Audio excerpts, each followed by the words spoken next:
Friends अभी हम 22 number का सम देखते हैं।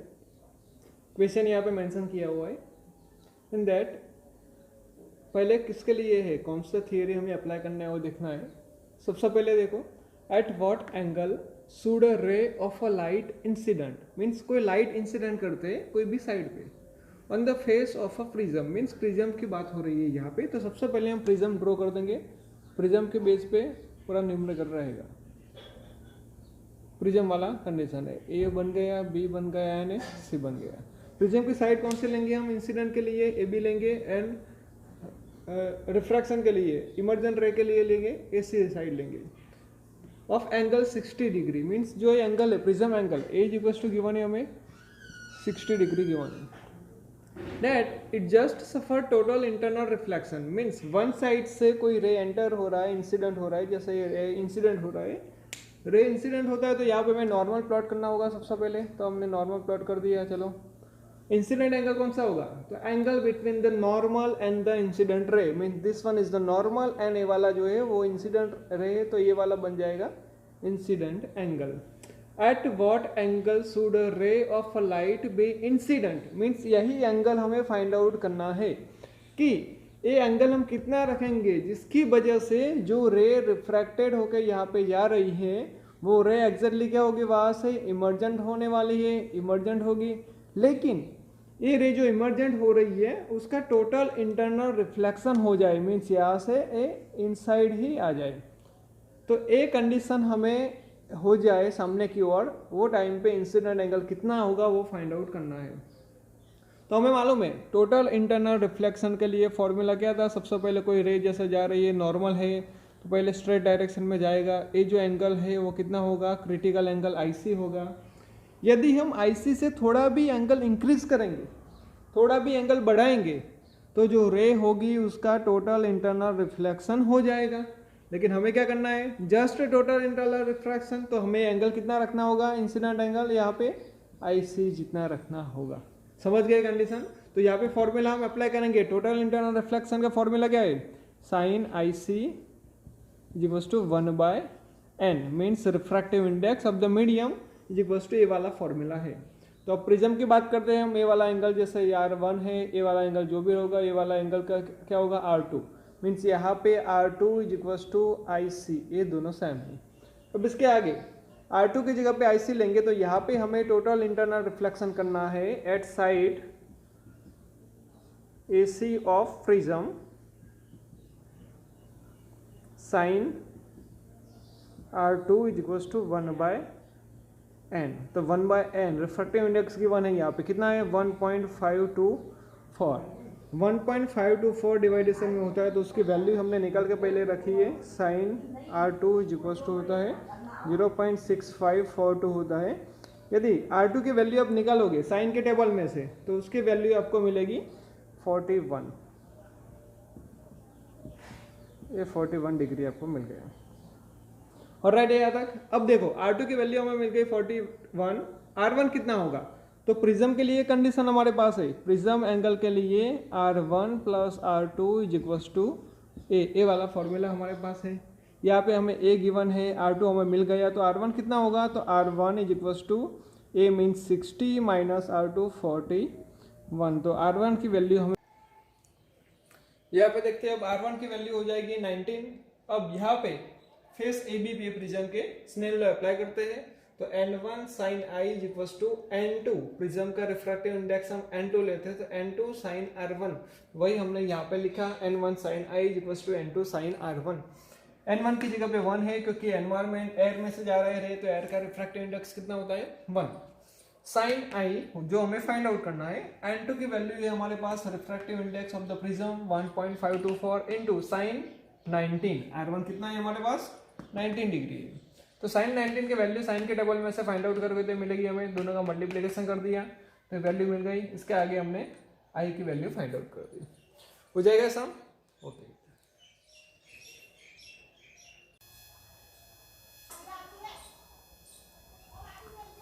नेक्स्ट 23 नंबर का सम क्वेश्चन देखते हैं। The image of a small electric bulb, image मिलती है इलेक्ट्रिक बल्ब की। तो सोच लो यहाँ पे कहीं पे हमने बल्ब लगाया हुआ है, उसकी इमेज मिल रही है कहाँ पे, कहीं पे सामने की ओर इमेज मिल रही है। जैसे यहाँ पे हमने स्क्रीन लगा दी, यहाँ पे कुछ उसकी इमेज मिल रही है, ये वाला है ऑब्जेक्ट और यहाँ पे मिल रही है हमें image. A image of a small electric bulb fixed on a wall of a room is to be obtained on the opposite wall 3 metre अवे। सामने की वॉल पे 3 मीटर अवे मिल रहा है। जैसे ये डिस्टेंस टोटल है 3 मीटर। जैसे बल्ब है, बल्ब की इमेज हमें कहीं पे मिल रही है, कितने डिस्टेंस पे, 3 मीटर पे हमें उसकी इमेज मिल रही है। Of a large convex lens, in between में हमने कॉन्वेक्स लेंस एक लगा दिया है। अब ये कंडीशन देखो तो ये वाला बन जाएगा ऑब्जेक्ट डिस्टेंस तो u हो जाएगा, और ये वाला इस तरफ का बात करेंगे तो हो जाएगा इमेज डिस्टेंस v हो जाएगा। समझ गए? क्योंकि कॉन्वेक्स लेंस बीच में रखा हुआ है तो एक साइड का जो ऑब्जेक्ट साइड का डिस्टेंस होगा that one is object distance, and image side का जो भी डिस्टेंस होगा that one is image distance. तो यहाँ पे ये वाला u हो गया, ये वाला v हो गया। What is the maximum possible focal length of the lens? ये जो लेंस है उसकी फोकल लेंथ कितनी होगी वो हमें फाइंड आउट करना है।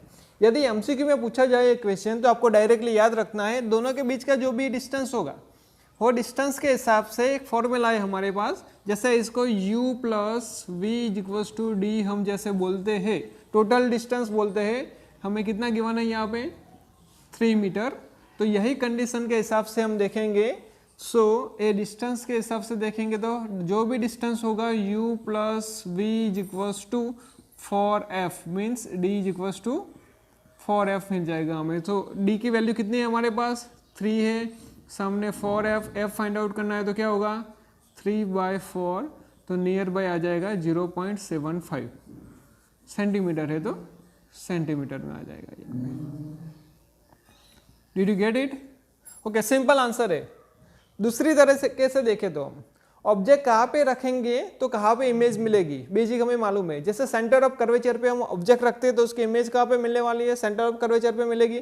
तो ये लेंस है, लेंस का सोच लो, यहाँ पे फोकल है, यहाँ पे सेंटर ऑफ कर्वेचर है, यहाँ पे दूसरा फोकल है, यहाँ पे सेंटर ऑफ कर्वेचर है। इसके ए डिस्टेंस डबल हो जाएगा। जैसे ए एक्स है तो ए बी क्या हो जाएगा एक्स, ए एक्स है तो ए बी क्या हो जाएगा एक्स हो जाएगा। तो टोटल कितना हो गया 4x हो गया। 4x मीन्स फोकल लेंथ जैसे इसको बोलते हैं, तो एफ होगा तो ये भी कितना होगा टोटल एफ डिस्टेंस होगा। यहाँ पे एफ लेते हैं तो यहाँ पे भी एफ हो जाएगा। तो अल्टीमेटली डायरेक्ट भी हम सोच के आंसर दे सकते हैं, राइट।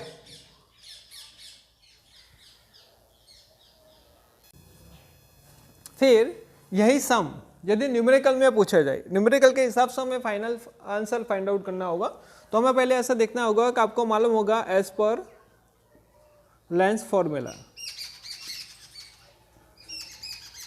लेंस फॉर्मूला क्या है 1/v minus 1/u is equals to 1/f। But object distance is always negative होता है।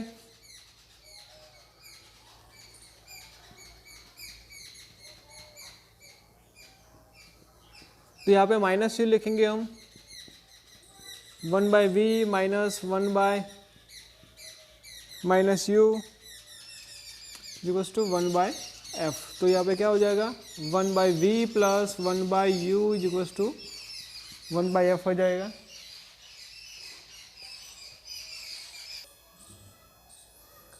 ओके, अब जैसे आगे हमने देखा है total distance between object and image means u plus v equals to हम ले लेते हैं d ले लेते हैं total distance.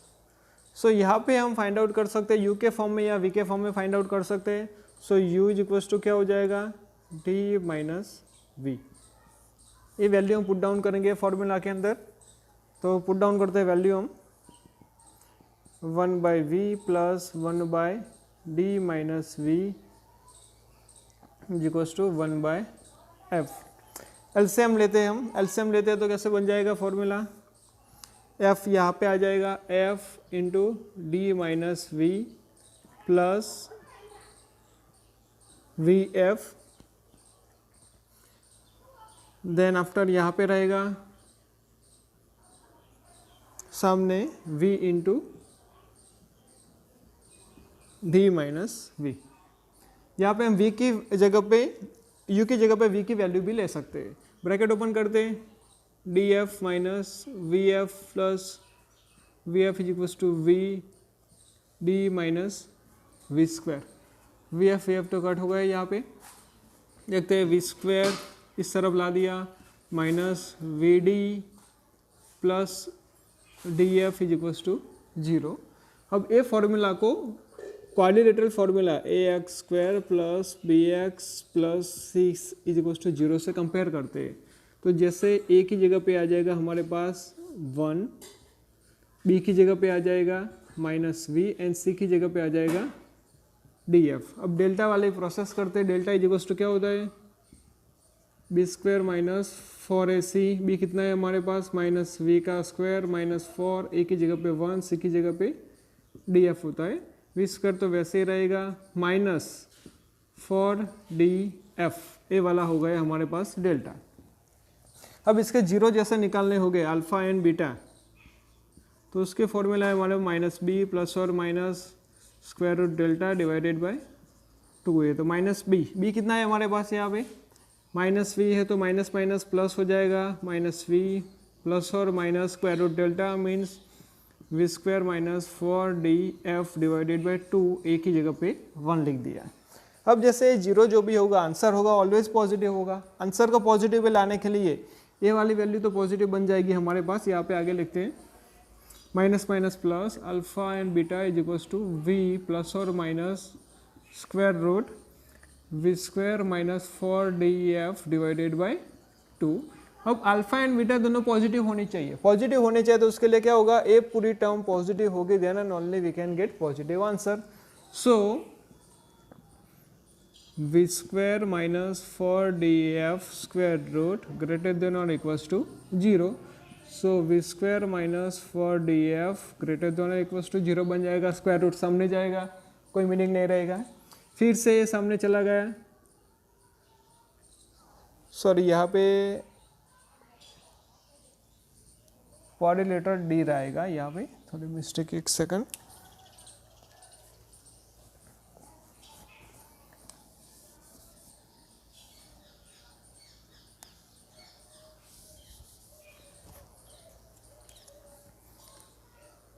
Delta is equals to B square minus 4ac। यहाँ पे देखो क्वाड्रिलेटरल किसके फॉर्म का है, वी के फॉर्म का है, तो हमें क्या लेना होगा, यहाँ पे डी लेना होगा। यहाँ पे minus D whole square minus 4, ये तो 1 रहेगा, इस यहाँ पे रहेगा डी एफ। ब्रैकेट ओपन कर दे, डी स्क्वायर माइनस 4df, ए वाला फॉर्मूला होगा डेल्टा।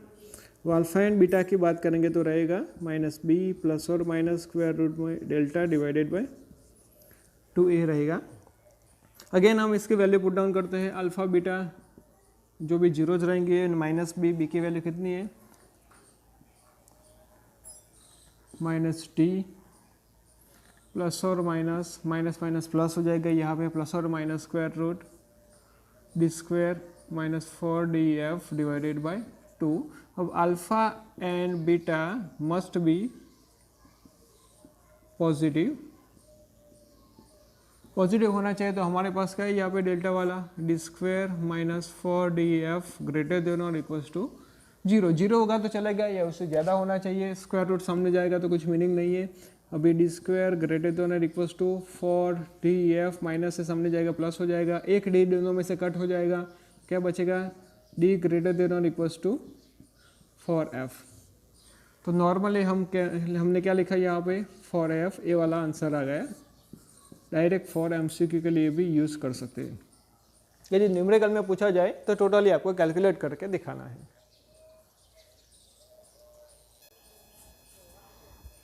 हेलो फ्रेंड्स, अब नेक्स्ट हम देखते हैं 24 नंबर का क्वेश्चन। देखो पहले, ए screen is placed 90 centimetre from an object. Object से जैसे सोच लो यहाँ पे कोई ऑब्जेक्ट है, ये वाला ऑब्जेक्ट हमने यहाँ पे जैसे सोच लो कि ये वाला ऑब्जेक्ट हमने ले लिया, ऑब्जेक्ट लिख दिया। यहाँ से कितने डिस्टेंस पे रखते हैं 90 सेंटीमीटर पे, वहाँ पे एक स्क्रीन रखते, यहाँ पे कोई स्क्रीन रखती। स्क्रीन मीन्स वहाँ पे हमें इमेज मिलेगी ऑब्जेक्ट का। अब ए डिस्टेंस जैसे देखते हैं टोटल, ए टोटल डिस्टेंस हमारे पास कितना है यहाँ पे, टोटल यहाँ पे 90 सेंटीमीटर गिवन है।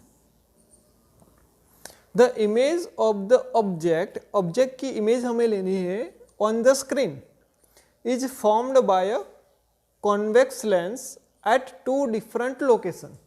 डिफरेंट लोकेशन, जैसे सोच लो कि एक कॉन्वेक्स लेंस हमने यहाँ पे रख दिया, दूसरा कॉन्वेक्स लेंस हमने यहाँ पे रख दिया, सेपरेटेड बाय 20 सेंटीमीटर। अब ये दोनों के बीच का डिस्टेंस कितना है? 20 सेंटीमीटर। मीन्स ये दो लेंस रखे हुए हैं, दोनों लेंस के बीच का डिस्टेंस टोटल 20 सेंटीमीटर है। तो हमें फाइंड आउट करना है कि ये जो लेंस होगा वो लेंस की फोकल लेंथ कितनी है। तो यहाँ पे देखो डायग्राम से हमको समझ में आ गया, ऑब्जेक्ट रखा हुआ है, ऑब्जेक्ट से 90 सेंटीमीटर पे स्क्रीन रखी हुई है, दो डिफरेंट पोजीशन पे दो कॉन्वेक्स लेंस रखते हैं, दोनों की सेम फोकल लेंथ है, हो बट वो दोनों के बीच का डिस्टेंस कितना है? 20 सेंटीमीटर है। तो सोचो इस तरफ का डिस्टेंस जैसे x है, कितना है? x। अब तो सामने का डिस्टेंस भी कितना हम ले लेंगे यहाँ पे, जैसे 20 है, 20 तो इसमें से निकल जाएगा, तो कंडीशन हम लेते हैं यहाँ पर भी डिस्टेंस होगा x ही ले देते हैं, राइट है। टोटल डिस्टेंस कितना हो जाएगा दोनों के बीच का? अब यहाँ पे देखते हैं, here as shown in diagram या figure, x plus 20 plus x equal to 90 हो जाएगा। तो यहाँ पे 2x is equal to 90 minus 20 होगा, x प्लस x। अब again condition x is equal to सामने कितना है? 70 बाई कितना होगा? 2। तो x इक्वल टू मिल जाएगा हमें 35.5 सेंटीमीटर मिल गया। चलो x हमने ले लिया, 35.5 सेंटीमीटर ले लिया। अब ये दोनों लेंस हम एक साथ में नहीं रखते, 1 बाय 1 रखते हैं। तो सबसे पहले सोच लो कि भी ये वाला लेंस रखा हुआ है, तो सामने का डिस्टेंस कितना हो जाएगा? सामने का डिस्टेंस लेने के लिए एक तरफ का जैसा 35.5 है, तो सामने का distance now for first lens object distance u is equal to minus 35.5। Then image distance कितना हो जाएगा?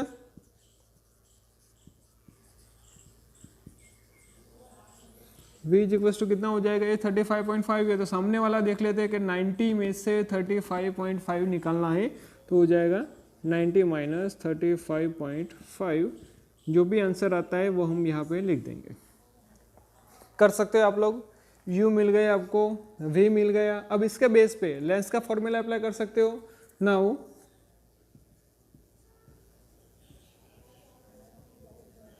Bye applying lens formula 1 by v minus 1 by u is equal to 1 by f। इसके अंदर आप u एंड v की value put down करोगे तो आपको उसकी फोकल लेंथ मिल जाएगी। फोकल लेंथ जो भी मिलती है वो आपको यहाँ पे मेंशन कर देनी है। हो जाएगा सम? Okay good. तो यहाँ पे जैसे कंडीशन हमने रख दिया 70/2, तो यहाँ पे आ जाएगा हमारे पास 35 हो जाएगा। माइनस 35 लिख दिया तो 35 माइनस हो जाएगा, रेस्ट ऑफ कंडीशन सेम हो जाएगी। एक्चुअली जो रिकॉर्ड किया था उसमें मैंने 35.5 लिख दिया था, वो थोड़ा करेक्ट कर देना आप, उसके हिसाब से आगे का सम कंटिन्यू करना। देखो फ्रेंड 27 नंबर का सम देखो। A card sheet is divided into square of, answer में देखते हैं। जैसे इतना स्क्वायर है, जैसे सोच लो वहाँ पे इसकी साइड 1 है, इसकी साइड 1 है। Etch side of 1 millimetre square is being viewed at a distance of 9 centimetre through a magnifying glass. Mean जैसे ए स्क्वायर से कुछ डिस्टेंस पे यहाँ पे ए डिस्टेंस 9 सेंटीमीटर रख के एक ग्लास से हम ऑब्जर्व कर रहे हैं उसको। मीन्स ए वाला डिस्टेंस क्या हो जाएगा? ऑब्जेक्ट डिस्टेंस हो जाएगा। वो कितना है हमारे पास? 9 सेंटीमीटर है। मैग्नीफाइंग ग्लास है, उसकी फोकल लेंथ हमें गिवन है 10 सेंटीमीटर। बुक में रॉन्ग है तो थोड़ा करेक्ट कर देना। फोकल लेंथ यहाँ पे एफ इज इक्वल टू हो जाएगी 10 सेंटीमीटर हमने लिख दिया। क्लोज टू द आईज, तो हमें फाइंड आउट करना है सबसे पहले magnification of the lens. Lens का मैग्निफिकेशन कितना है? Second angular magnification, and third one is both answer. A में जो भी मिलता है बी में मिलता है, दोनों सेम है या नहीं है, वो हमें फाइंड आउट करना है। तो मैग्निफिकेशन का फॉर्मूला क्या होता है? सबसे पहले हमें वो मालूम होना चाहिए। मैग्निफिकेशन का फॉर्मूला होता है v/u। मोड में। एंगुलर मैग्नीफिकेशन का फॉर्मूला क्या होता है? एंगुलर मैग्नीफिकेशन का फॉर्मूला देखते हैं तो v की जगह पे रहेगा d/u। मीन्स जब ऑब्जेक्ट हमें नियर पॉइंट पे, जैसे इमेज हमें नियर पॉइंट पे मिलता है, मीन्स इमेज डिस्टेंस कितना होना चाहिए 25 सेंटीमीटर, तब जो मैग्नीफिकेशन होता है उसको बोलते हैं angular magnification. But when normal position पे कहीं पे भी इमेज मिलती है हमें, तो उसका इमेज डिस्टेंस हम v लेंगे तो वहाँ पे जो मैग्नीफिकेशन मिलता है उसको सिंपल मैग्नीफिकेशन बोलते हैं। एंगुलर मैग्नीफिकेशन कब होगा? जब image distance is 25 centimetre, means D पे मिलेगा, नियर पॉइंट पे मिलेगा, तब जो मैग्नीफिकेशन होता है that one is a angular magnification. But near point पे नहीं मिलती है इमेज तो सिंपल मैग्नीफिकेशन हो जाएगा। ये जो आंसर मैंने थर्ड का पहले ही आपको बता दिया। अब दोनों सेम आएंगे या नहीं आएंगे हो आपको मालूम, क्योंकि ऐसे यहाँ पे v की वैल्यू 25 मिलती है तो दोनों की आंसर क्या आएगा? सेम आ जाएगा। बट 25 नहीं आता है तो दोनों का डिफरेंट आएगा। तो पहले फाइंड आउट करते हैं। यहाँ पे फोकल लेंथ गिवन है हमें u is equal to given है -9 सेंटीमीटर, f गिवन है हमें 10 सेंटीमीटर। ओके, ये लेंस है तो लेंस का फॉर्मूला यूज करेंगे बाय अप्लाइंग लेंस फॉर्मूला।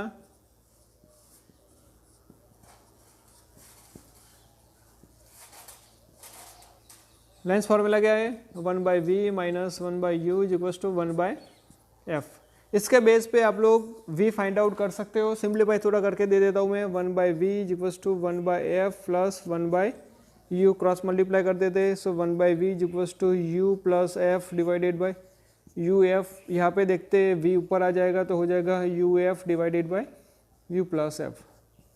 ये फॉर्मूला का यूज़ करके आप लोग आराम से v फाइंड आउट कर सकते हो। जैसे आपने v फाइंड आउट कर लिया तो v फाइंड आउट करने के बाद ए v की वैल्यू जो भी मिलती है वो आपको यहाँ पे मेंशन करनी है। कर लेते हैं, चलो u की वैल्यू है -9 इंटू 10 डिवाइडेड बाई -9 प्लस 10, तो कितना हो जाएगा -90 डिवाइडेड बाई 1। v की वैल्यू हमें कितनी मिली?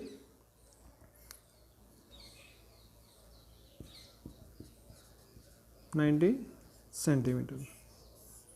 ओके, अब मैग्नीफिकेशन फाइंड आउट करना है तो इसके अंदर वैल्यू पुट डाउन करते हैं। मैग्नीफिकेशन क्या होगा? एम इज इक्वल टू 90/9, तो एम की वैल्यू मिल जाएगी हमें 10 सेंटीमीटर। चलो, मैग्नीफिकेशन मिल गया हमें, M is equal to 10 centimetre. अब नेक्स्ट हम में देखते हैं एंगुलर मैग्नीफिकेशन। एंगुलर मैग्नीफिकेशन कितना होगा? तो ये तो आपको मालूम ही है फाइनली 25 सेंटीमीटर तो लेना है। ऑब्जेक्ट डिस्टेंस कितना है हमारे पास? 9 सेंटीमीटर है। मोड में लिखना है तो प्लस हो जाएगा, तो इसका सिंप्लीफाई करोगे कुछ आंसर आ जाएगा तो हमें मिलेगा angular. Here no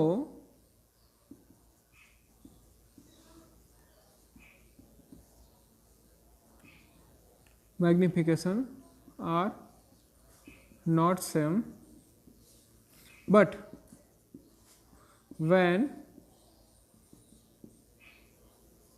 image is formed at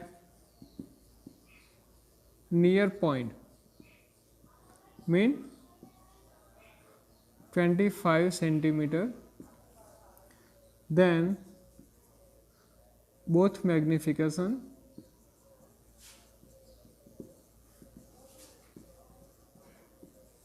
are same. Okay, हो जाएगा, कर लेना था।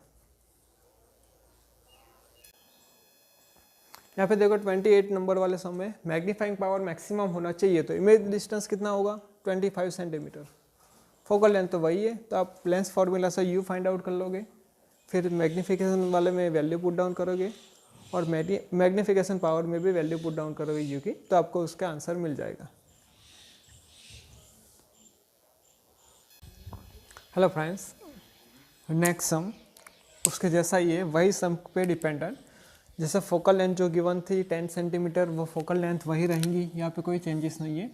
तीन सम सेम टू सेम कंडीशन के, थोड़ा बहुत वेरिएशन है यहाँ पे हमें मैग्नीफिकेशन गिवन है और एरिया गिवन है। जैसे हम वर्चुअल इमेज जो स्क्वायर था, स्क्वायर के इमेज हमने देखी, तो इमेज का एरिया हमें कितना मालूम हुआ? इमेज का एरिया हमें मिला है 6.25 millimetre square.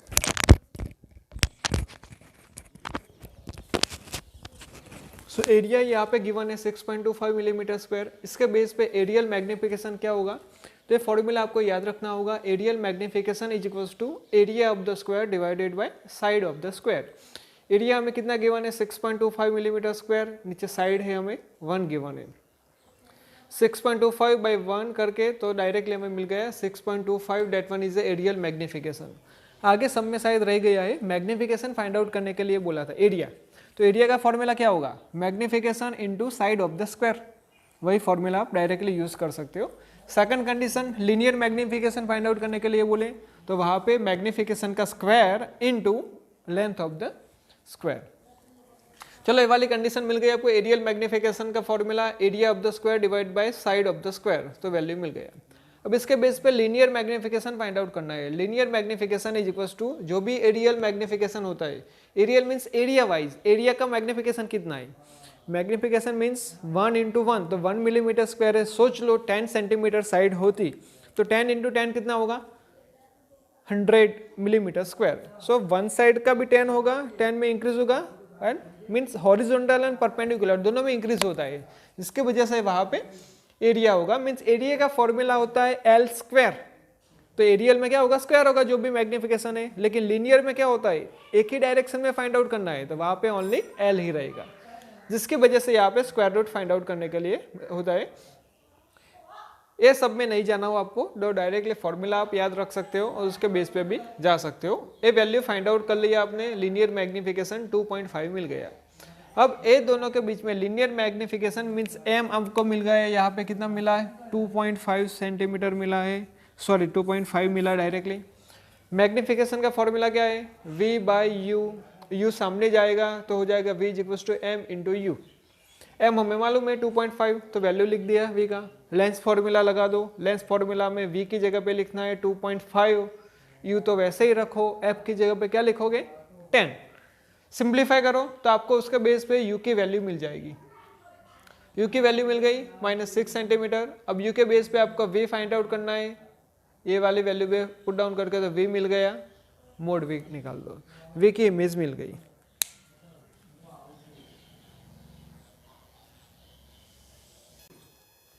Now friends, next, a small telescope has an objective lens of the focal length 140 centimeter, means FO given है 140 and the eyepiece की focal length given है FE is equals to 5 centimeter.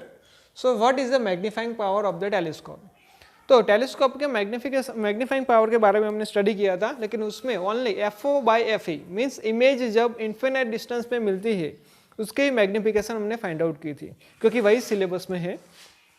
तो यहाँ पे मैं आपको बता देता हूँ टेलीस्कोप के हिसाब से 2 type of magnification, one if image is formed at the infinite and second one is at the near point.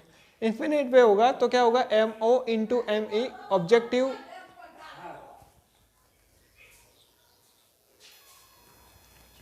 Magnification is equal to MO into ME, MO का आएगा FO by D and into D by FE, तो DD cut हो जाएगा तो रहेगा FO by FE, जो हमने theory में डिराइव किया था, दूसरी मेथड थी लेकिन ये आपको याद रहेगा।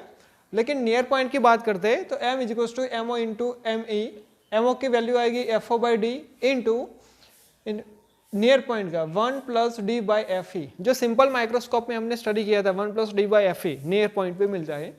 यहाँ से हम FE को कॉमन निकालते हैं, FE को कॉमन निकालते हैं, यहाँ पे तो FE है ही नहीं तो FE से मल्टीप्लाई करना होगा, तो यहाँ पे मल्टीप्लाई किया और नीचे से FE निकल गया। अब क्या करते हैं D को अंदर भेज देते हैं ब्रैकेट में, तो D डिवाइडेशन में चला गया, यहाँ पे तो 1 हो गया। अब इसको आगे रीअरेंज कर देते हैं 1 प्लस FE बाई D। ये दो फॉर्मूला है, दोनों के अंदर जैसे आप वैल्यू पुट डाउन करोगे FO and FE and D की, तो आपको डायरेक्टली आंसर मिल जाएगा। Means magnification at the normal adjustment. Normal adjustment means when image is formed at the infinite distance, and second case magnification at the near point. Near point means F is equals to FO by FE 1 plus FE by D. FO FE दोनों given है यहाँ पे, only D की value है 25 centimetre, वो आपको directly put down करनी है, तो आंसर आपको दोनों मिल जाएंगे as per shown in the calculation.